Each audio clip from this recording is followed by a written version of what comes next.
아이들이 떠들어도 괜찮으니까 저 신경 쓰지 마시고 설교자도 신경 쓰지 마시고 또 주변 성도들도 신경 안 쓰셔도 됩니다.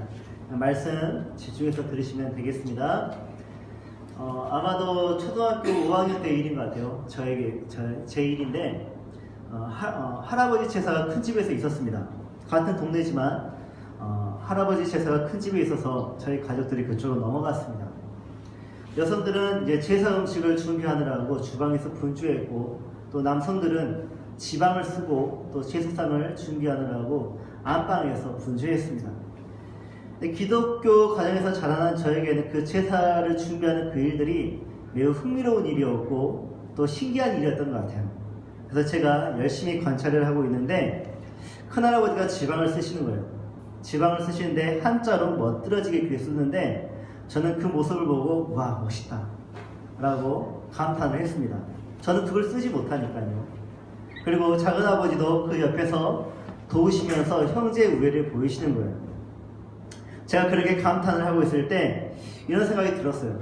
나도 빨리 어른이 되고 싶다.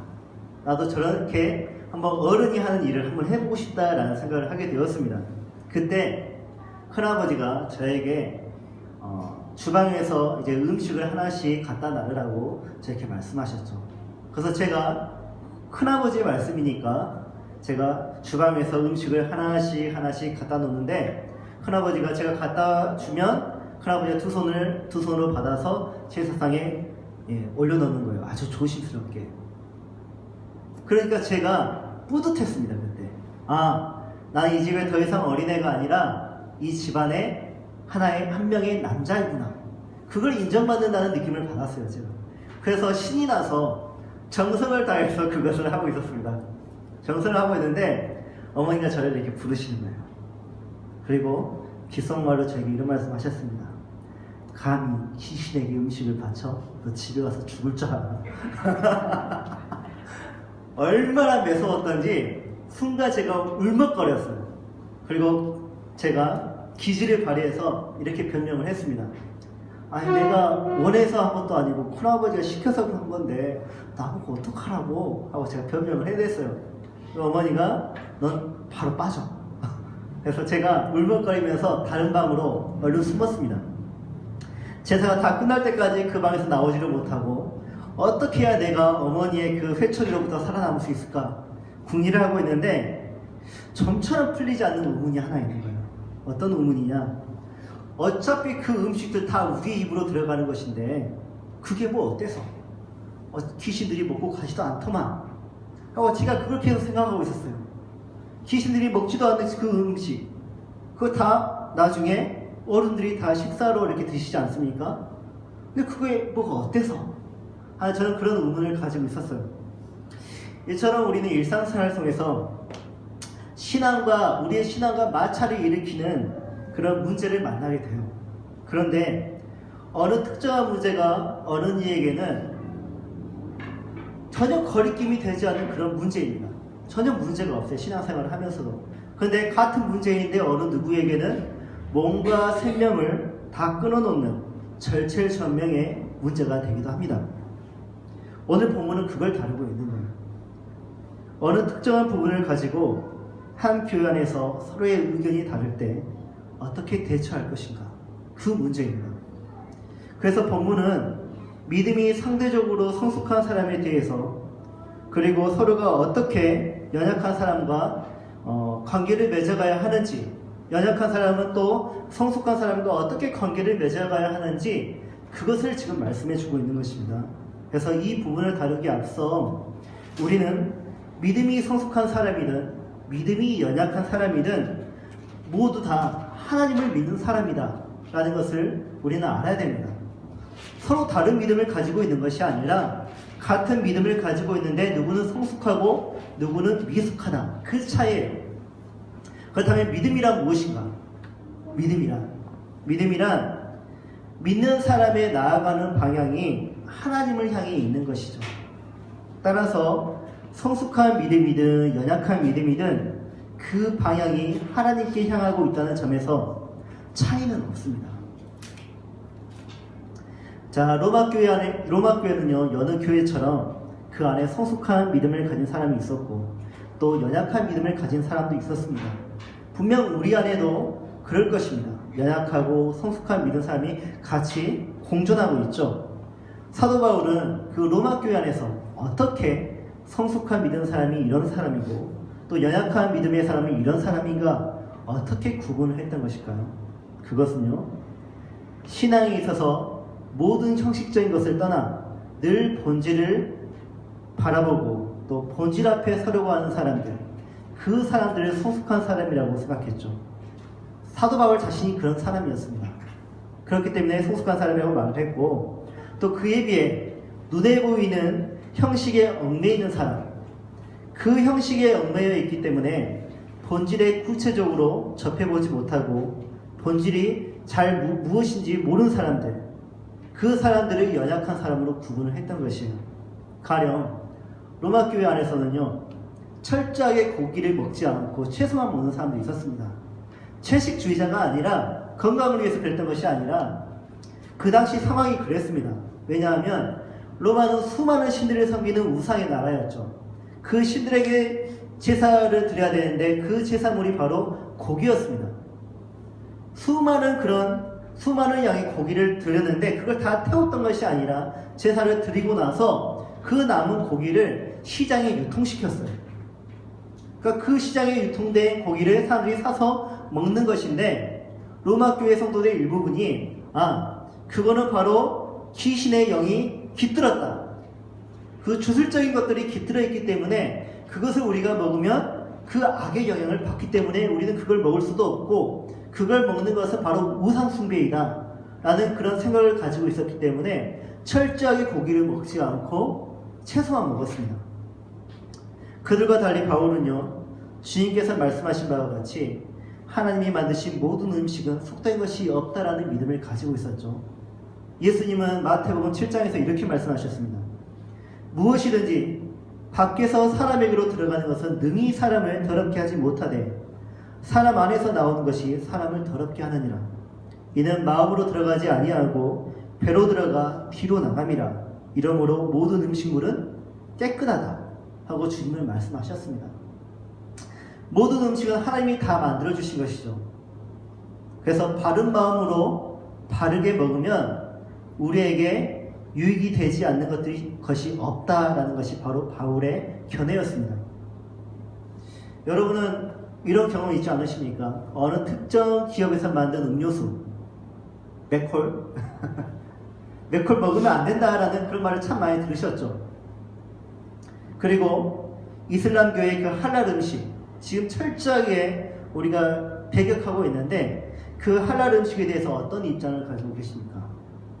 아마도 우리는 이런 생각을 가지고 있습니다. 이단의 음료수를 사먹는 것, 또 타 종교의 음식을 사먹는 것, 그들에게 이윤을 남겨주는 것이죠. 그것을 이윤을 남겨주면 그들이 더욱더 활발한 선교를 할 것이고 그들의 몸뚱아리를 커지게 만들어주는 것이기 때문에 우리는 그것을 절대 먹어서는 안 된다라는 생각을 할 수도 있습니다. 근데 반대로 한번 생각해 봅시다.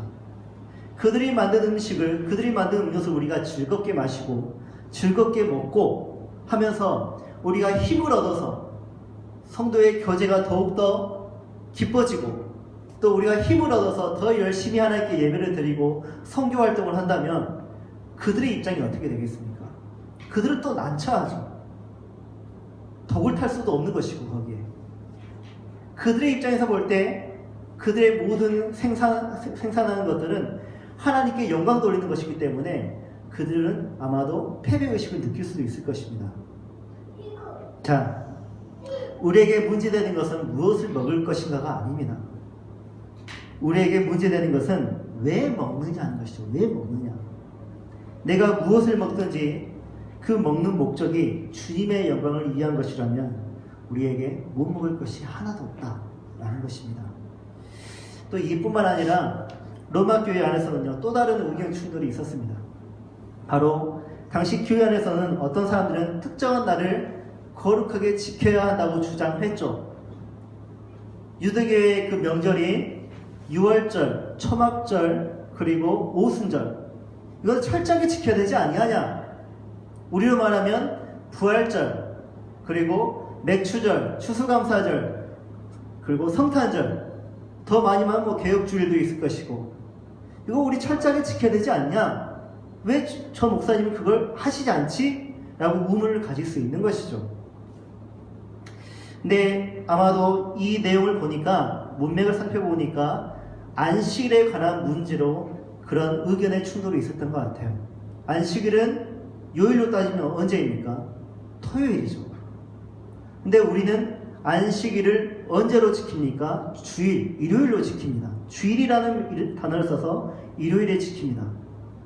당시 사도들은 안식일이 아니라 주일을 지킬 것을 강조했습니다. 왜냐하면 주일이 안식일을 지켜야 하는 모든 조건을 충족시켜주기 때문이에요. 십계명은 출애굽기 20장과 신명기 5장에 기록되어 있죠. 출애굽기 20장에서 너희가 왜 안식일을 지켜야 하느냐 하고 하나님이 말씀을 해주시는데, 안식일을 지켜야 하는 이유는 너희가 나에게 창조되었기 때문이다. 너희의 창조를 기념하기 위해서 너희는 안식일을 지켜야 된다라고 하나님이 말씀하셨습니다. 신명기 5장에서는 어떻게 말씀하시냐면, 내가 너희를 애굽에서 구원하지 아니하느냐, 너희의 구원을 기념하기 위해서 안식일을 지켜라. 두 가지의 목적이 있죠. 창조를 기념하기 위해서, 또 하나의 목적은 구원을 기념하기 위해서. 그래서 주일을 강조한 것입니다. 왜 주일을 강조했느냐? 주일은 우리 예수님이 부활하신 날입니다. 금요일에 죽으셔서 일요일에 부활을 하셨죠. 그 부활하신 날은 바로 그 예수님을 믿는 우리가 새 사람으로 창조된 날이에요. 새 사람으로 창조된 날이 바로 주일이고, 또 예수님의 부활하심으로 인하여서 우리가 죽음으로부터, 영원한 죽음으로부터 구원받은 날입니다. 그래서 주일을 우리가 안식일로 지키는 것이에요. 그래서 사도들은 주일을 지킬 것을 강조를 했던 것 같습니다. 또한 어떤 사람들은 레위기 11장과 신명기 14장에 기록된 정결한 음식, 그리고 불결한 음식들이 나오죠. 거기에서 규정한 구약의 의식법에 근거하여서 특별한 음식들이 불결하다 하고 믿었습니다. 그래서 그 불결한 음식들은 절대 먹어서는 안 된다. 예를 들어서 돼지고기, 장어, 비늘이 없는 생선들, 바로 그것들입니다. 그래서 그들은 교회 안에서 적절하게 처리된 음식만 먹도록 규정하기를 원했죠. 마치 할랄 음식처럼 먹을 것과 먹지 말아야 할 것을 정확히 우리가 규정을 해서 우리가 하나님 앞에서 거룩함을 갖자, 그런 주장을 했습니다. 마지막으로 어떤 그리스도인들은 신앙인이라면 포도주를 마셔서는 안 된다라고 확신을 했습니다. 그리고 그렇게 금주의 생활을 했죠. 아이러니하게도 제가 이걸 준비하면서 우리 예수님은 포도주를 제조까지 하셨는데 요한복음에 나오는 가나 혼인잔치에 예수님은 포도주를 제조까지 하지 않습니까? 네, 어떤 신앙인들은 포도주를 마셔서는 안 된다 라고 그렇게 주장하기도 했습니다. 자, 이 모든 문제들, 지금 4가지의 문제를 말씀드렸는데, 이 4가지 모든 문제들의 핵심은 무엇입니까? 그것은 내 의견과 다른 그리스도인들을 비판하거나 업신여겼다는 것이에요. 서로 이해하고 받아주기보다는 거부하는 분위기가 교회 안에서 가득했다는 것입니다. 근본적인 문제는 무엇이냐? 교인들 중 일부가 기본 원칙이 있고 또 개인의 선호가 있는데, 그 기본 원칙과 개인의 선호를 구별하지 못했다는 점이에요. 게다가 내가 논란의 여지가 있는 영역 안에 있는지 아니면 그 밖에 있는지도 구분할 줄 몰랐다는 것입니다. 그래서 전통적으로 사람들은 이것을 양심의 문제라고 일컫습니다. 말했습니다. 이거는 양심의 문제이다.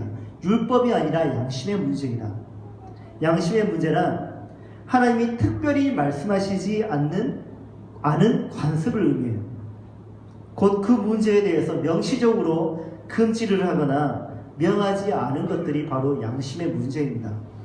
따라서 논란의 여지가 있는 문제에 부딪히면 대개 사람들은요, 잘못된 양극단 중 하나를 선택하기 쉽습니다. 그래서 진영을 만들어 가지고 자신들의 주장을 교회에 관철시키는 것이죠.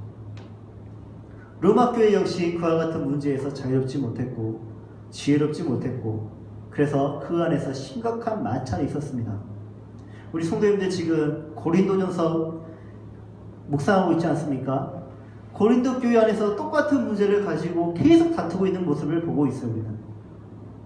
로마 교회뿐만 아니라 고린도 교회도 같은 문제를 가지고 있었고 데살로니가 교회도 그랬을 것이고 에베소 교회도 그랬을 것입니다. 그리고 현대 지금 우리 교회들도 다 비슷한 문제로 마찰을 일으키고 있고 정쟁을 하고 있고 그걸 가지고 분쟁이 이루어지고 있습니다. 여전히 미제이죠 이게. 그렇다면 우리가 이 문제를 해결하기 위해서 어떻게 접근해야 되는 것인가? 무엇으로 접근해야 되는 것인가? 세상의 법으로 가야 될까요? 고린도전서에서는 절대 그러지 말라고 하잖아요. 너희가 세상을 심판해야 되지 왜 세상이 너희를 심판하게 놔두느냐? 그런 일은 안 된다 하고 분명히 말씀하시잖아요. 그럼 우리는 어떻게 무엇으로 이 문제를 접근하고 해결해야 될까? 바로 믿음입니다. 믿음이 있는 것과 없는 것의 차이로 심판을 하라는 것이 아니라 믿음의 강함과 믿음의 연약함, 믿음의 성숙함과 믿음의 미숙함의 차이로 접근을 하라는 것이에요. 앞에서 다루었듯이 강한 믿음은 형식적인 것을 떠나 본질을 구하는 믿음이고 연약한 믿음은 눈에 보이는 형식에 얽매이는 것입니다. 그래서 사도 바울은요, 강한 믿음을 가진 사람은 상대적으로 연약한 믿음을 가진 사람을 업신여기지 말라고 권면하고 있고 또 반대로 연약한 믿음을 가진 사람은 성숙한 믿음을 가진 사람을 비판하지 말라. 업신여기지 말고 비판하지 말라고 그렇게 권면하고 있습니다. 공부하고 있고. 왜 그렇습니까? 왜 비판하지 말고 업신여기지 말아야 되는가? 왜냐하면 그들 모두가 하나님을 향한 믿음이 같기 때문입니다. 한 하나님을 믿고 있고 한 구원을 받았고 한 교회이기에 서로의 생각과 행동을 비판하지 말고 시비거리로 만들지 말라고 사도 바울은 공부하고 있는 것이죠. 그렇다면 믿음이 연약한 자들은 왜 형식에 얽매인 신앙을 하는 것일까요? 믿음이 연약한 사람들은요, 예수 그리스도를 하나님을 기쁘시게 하는 일에 정성을 다하는 사람들이고 그리고 열의가 있는 사람들입니다. 그들이 연약한 것은 아직도 그들에게 남아있는 율법주의적 신앙 때문이에요. 그런 열심 때문입니다. 왜 그들은 열심히 그 신앙을 따르고 복음의 의미를 다 이해하지 못하는 것일까요? 믿음이 연약한 사람들은 우상의 덫에 한번 걸려봤던 적이 있던 사람들이에요. 그 우상 숭배로 인하여서 크나큰 하나님의 징계를 받았던 적이 있었던 사람이에요. 그래서 과거의 그 경험과 관련된 일이라면 자신들이 다시 더럽혀진다는 생각을 가지고 있기 때문에 철저하게 그것을 배격하고 그리고 자신을 지키는 것입니다. 그래서 로마 교회의 믿음이 연약한 사람들은 구약에 근거한 식사 습관, 의식에 익숙해진 그리스도인들로 자신들의 의식에 동참하지 않는 다른 그리스도인들을 비난하기 시작했습니다. 너 그러다가 믿음 다 잃게 된다. 너 그러다가 부정하게 된다. 너 그러다가 귀신한테 다 당한다. 너 그러다가 귀신에게 마음 다 뺏긴다. 하고 비난했다는 것이죠. 믿음이 약한 사람들은 강한 사람들을 그렇게 정죄하기 시작했습니다. 왜냐하면 그들이 하나님을 모욕하는 중대한 영적인 위험에 빠졌다라고 생각하기 때문이죠. 이처럼 믿음이 연약한 사람들은 믿음이 강한 사람들의 파격을 보면서 심히 당황스러워하고 괴로워하고 이들을 너무 심각하게 대하는 경향이 있습니다. 아마 우리 세대가 바로 그것을 경험을 했던 것 같아요. 교회에 드럼 났을 때, 기타를 쳤을 때 우리 기성세대들이 어떤 표정을 지었습니까? 교회가 망할 것 같다. 주일 저녁 예배가 오후 예배로 옮겨졌을 때 어떤 얘기가 나왔습니까? 드디어 한국교회가 미쳐간다. 심히 당황스러워합니다. 걱정합니다. 이와 반대로 믿음이 강한 자들은 모든 형식적인 것을 떠나 늘 본질을 바라보고 그 본질 앞에 서려고 노력하는 사람들입니다. 근데 이들은 형식에 얽매여 있는 믿음이 연약한 사람들을 업신여기는 경향이 있어요. 정말 하나님의 지식이 너무 부족하다. 잘 모르는구나. 하나님의 뜻을 저렇게 모를까 하고 업신여겨요. 모든 것에는 단계가 있는 법이죠. 모든 것에는 단계가 있고 신앙도 마찬가지로 단계가 있습니다. 나도 예전에는 분명 미숙한 사람이었는데 이제 조금 나아졌다고 나보다 미숙한 사람을 보고 비웃고 시비거리로 삼는다면 과거 나의 미숙했던 그 모습을 보고 비웃고 시비 거는 것 마찬가지 아니겠습니까? 지난주 예배 후에 우리가 서로 헤어지면서 우리 혜린이에게 제가 작별 인사를 했어요. 혜린아 잘 가라 안녕 다음에 보자 했더니 혜린이가 응 그랬어요. 응 예가 아니라 응 그랬어요. 그러면 만약 제가 혜린이의 그 답변을 제가 듣고 정말 예의 없네. 저렇게 철딱서니가 없을까? 어른을 존중할 줄 모르네 라고 생각하고 만약 혼을 낸다면 혜린이의 문제가 있는 것입니까? 아니면 저에게 문제가 있는 것입니까? 제가 철딱서니 없는 것이죠. 제가 정말 모르는 것이죠. 아이들은 아직 예의의 본질을 알지 못합니다. 그래서 우리 어른들이 왜 예의를 갖추고 행해야 하는지 그 본질을 우리 아이들에게 깊이 가르쳐 줄 필요가 있습니다. 처음에는 형식적인 것들을 먼저 가르쳐 주죠. 그리고 그 아이가 나중에 어른이 되어서 예의의 본질을 깨닫고 그 본질적인 예의를 갖추며 행할 것입니다. 그래서 사도 바울은 믿음이 강한 사람들에게 믿음이 연약한 사람들을 보면서 교만하지 말라 하고 공부하는 것이죠. 너도 그럴 때가 있었다. 너도 그렇게 미숙할 때가 있었다 라고 교만하지 말라고 공부합니다. 믿음이 강한 사람들은 자신이 더 성숙하기에 자신이 더 높은 단계에 있기 때문에 더 지혜롭고 더 많은 지식을 가지고 있고 더 영적으로 분별력을 가지고 있기 때문에 나는 저 사람보다 우월하다라는 그런 교만을 가지기가 쉽습니다. 그러면서 믿음이 약한 사람들을 다소 어리석고 고지식하고 방해가 된다라고 생각하기 쉽습니다. 이에 믿음이 약한 사람들은 어떻게 반응하느냐? 믿음이 강한 사람들을 향해서 교만한 마음은 품지는 않겠지만 그들이 교회의 전통을, 교회의 질서를 무너뜨린다고, 교회를 영적인 이념에 빠뜨린다고 그렇게 비난하며 맞설 것입니다. 요컨대 믿음이 강한 사람들은 믿음이 약한 사람들을 율법주의자로 보면서 이들을 너무 가볍게 대하는 경향이 있고, 반면 믿음이 연약한 사람들은 믿음이 강한 사람들의 파격을 보고 당황스러워하고 괴로워하고 이들을 심각하게 대하는 경향이 있습니다. 상대를 업신여기는 것, 상대를 비판하는 것은 윤리적인 부분이죠. 도덕적인 부분이고 윤리적인 부분입니다. 비난하는 것, 업신여기는 것, 교회에서만 가르치는 것입니까? 아니죠.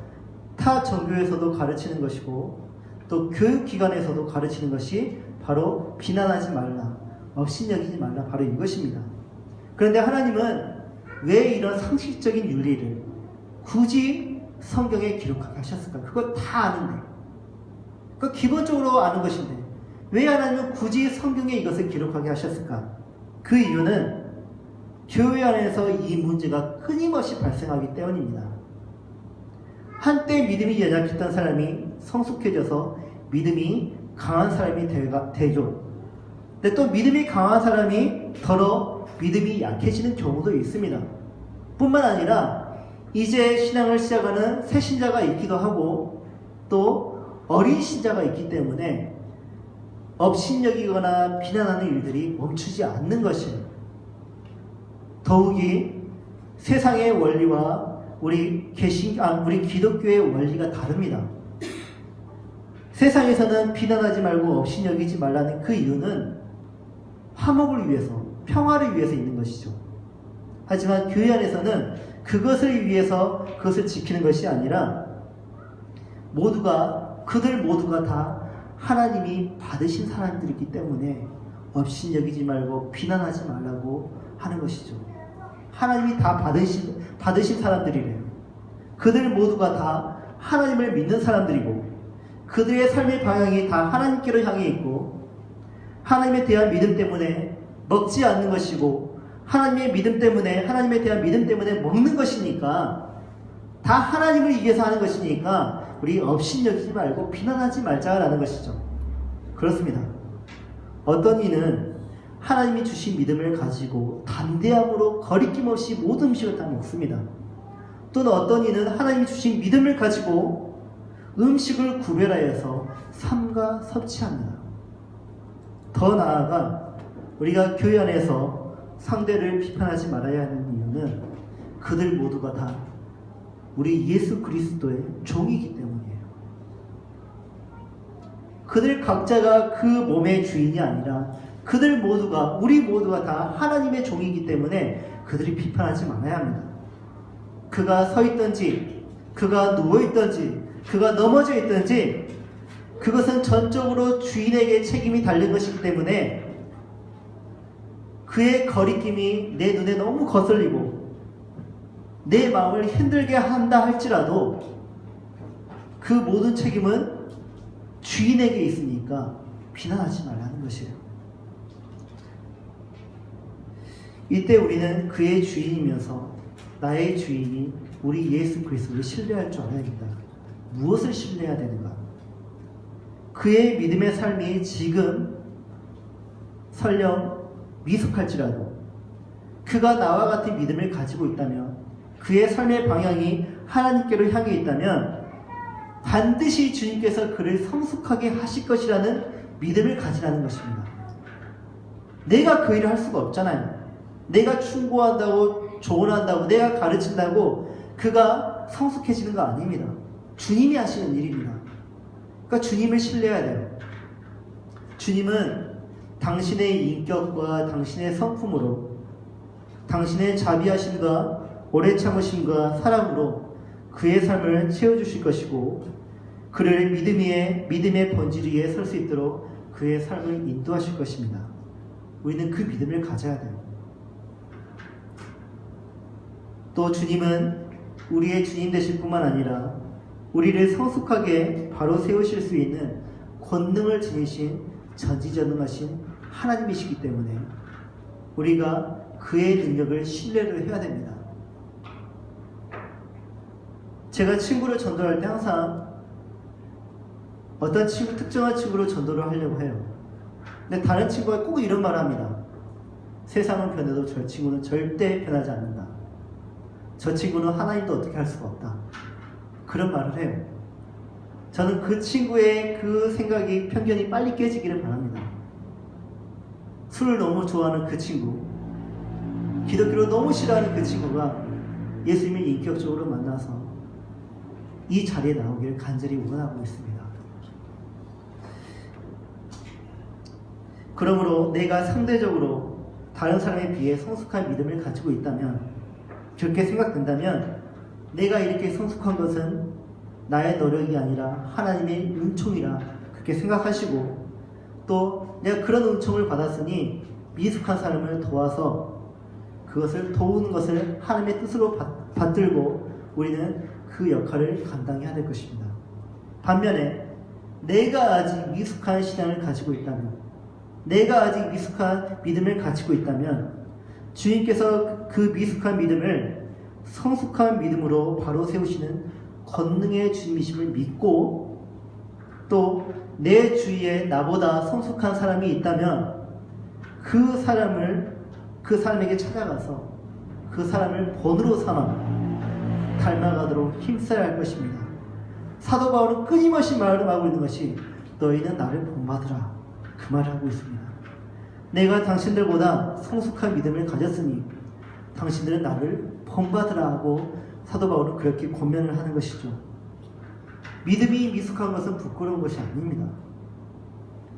그것은 더 성숙해질 수 있는 기회이고 하나님과 더 가까워지고 친밀해질 수 있는 은혜의 단계에 놓여 있는 것입니다. 분명한 것은 이 땅에 사는 동안 그 누구도 성숙의 완성을 이룰 수가 없습니다. 성숙의 완성은 하나님 나라에 우리가 있을 때 가능한 것이지 이 땅에서는 우리가 그것을 이룰 수가 없습니다. 다만 완성을 향해서 다음 단계로 계속해서 나아가는 것이죠. 그래서 우리의 성숙의 과정은 중단됨이 없어야 할 것입니다. 그러므로 미숙한 믿음과 비교하여 우월감을 갖지 마시고 또 오직 겸손으로 나와 다른 믿음, 나보다 성숙한 생각을 받아들여서 주님의 뜻을 이루시는 우리 성도님들 되시기 바랍니다. 자, 이 말씀을 듣고 우리는 이렇게 생각할 수 있고 이렇게 말할 수 있습니다. 그러면 어떤 성도가 교회 안에서 큰 문제를 일으켰는데 우리는 잠자코 있어야 되는 것입니까? 그가 교회를 다 무너뜨리려고 하고 있고 교회 재정을 다 막 횡령을 하고 교회 질서를 무너뜨리고 교회를 분리시키려고 하는데 우리는 그래도 가만히 있어야 되는 것입니까? 아닙니다. 가만히 있으면 안 됩니다. 마태복음 7장 5절 예수님이 이렇게 말씀하셨습니다. 형제의 눈 속에 티를 빼라. 형제의 눈 속에 티가 있다면 우리는 그것을 빼줘야 돼요. 형제가 그걸로 인해서 고통받고 있잖아요. 그 티를 빼줘야 됩니다. 또한 요한복음 8장에서는 주님은 가늠하다가 현장에 붙잡힌 그 여인을 붙잡은 그 사람들에게 뭐라고 말씀하시죠? 돌로 치라고 말씀하시죠. 돌로 쳐라. 그건 하나님 앞에서 큰 죄이니까 돌로 치라. 그러나 그 전에 형제의 눈 속에 있는 티를 빼기 전에 죄를 범한 사람에게 돌을 던지기 전에 반드시 먼저 해야 할 일이 있습니다. 그것은 자신의 눈 속에 있는 둘보를 먼저 빼야 됩니다. 또한 하나님 앞에서 죄를 숨길 수 없는 죽을 수밖에 없는 죄임을 스스로 먼저 깨달아야 합니다. 그것이 충족이 되었더라면 형제의 눈 속에 있는 티를 뺄 것이고 돌로 쳐도 된다는 것이죠. 마태복음 7장 1절 하나님은 누군가를 비판하는 사람을 당신도 그 사람을 비판하겠다고 말씀하시죠. 네가 하나님께 비판받기 싫거든 너도 타인을 비판하지 말라. 그렇게 말씀하시죠. 그리고 비난하는 사람은 자신이 그 비난에 책임을 질 줄 알아야 됩니다. 예수님은 비난하셨을까요? 안 하셨을까요? 비난하셨죠. 예수님은 공생애를 사는 내내 바리새인들이 비난하셨고 또 서기관들이 비판하셨습니다. 그리고 성전에서 물건을 매매하는 사람들, 환전하는 사람들의 상을 엎으시고 그들에게 채찍을 가하셨습니다. 분노를 하셨죠. 예수님도 그렇게 하셨으니까 우리도 그렇게 해야겠다. 근데 그것만 보시면 안 돼요. 그것만 보시면 안 되고 여기까지 봐야 됩니다. 어디까지 봐야 되냐면 예수님이 그 사람들을 죄를 다 자신에게로 전가시켜서 십자가에서 죽으신 것까지 봐야 됩니다. 그 정도의 책임을 질 줄 알아야 우리는 비난을 할 수 있는 것입니다. 만약 우리가 우리의 십자가를 지지 않으려고 하면서 옳고 그름을 따지고 비판하려고 한다면 우리는 예수님을 비난했던 바리새인들과 서기관들과 다르지 않습니다. 더욱이 우리는 하나님이 아니에요. 우리가 심판할 수 없습니다. 우리가 어떻게 사람의 인격을 바꿀 수 있겠으며 잘못되고 고장난 것들을 우리가 고칠 수 있겠습니까? 그렇기 때문에 우리는 그들을 위해 눈물로 기도해주고 사랑으로 오래 참아주고 하나님의 모든 자비하심으로 그들을 기다려주고 용납해 주어야 할 것입니다. 이사야 선지자는 거룩한 우분에 사로잡혔던 사람이었습니다. 이사야 선지자가 이스라엘을 보니까 답답한 거예요. 속이 뒤집어지는 것이에요. 그들의 죄악된 행태를 보고 속이 뒤집어지는 것입니다. 그래서 하나님께 나와서 하나님의 보좌 앞에서 그가 하소연을 했고 그들의 모든 죄를 다 고발을 했습니다. 하나님 이스라엘을 보십시오. 그들이 이 정도입니다. 하고 그들을 비난하고 그들을 비판했습니다. 근데 그러다가 그가 하나님의 보좌 앞에서 거꾸러져 버렸죠. 그 이유는 하나님의 보좌 앞에 서 보니까 그 이스라엘 죄보다 더 더러운 죄를 지은 자가 바로 자신이었다는 것을 보게 되었습니다. 이스라엘 죄가 자기의 죄가 다르지 않다는 것, 그 더러운 이스라엘 모습이 자신에게도 똑같이 더러운 모습이 있다는 것을 보고 이사야 선지자는 하나님 앞에서 거꾸러져 버렸습니다. 그리고 자신의 부정한 입술을 붙잡고 대굴대굴 굴렸죠.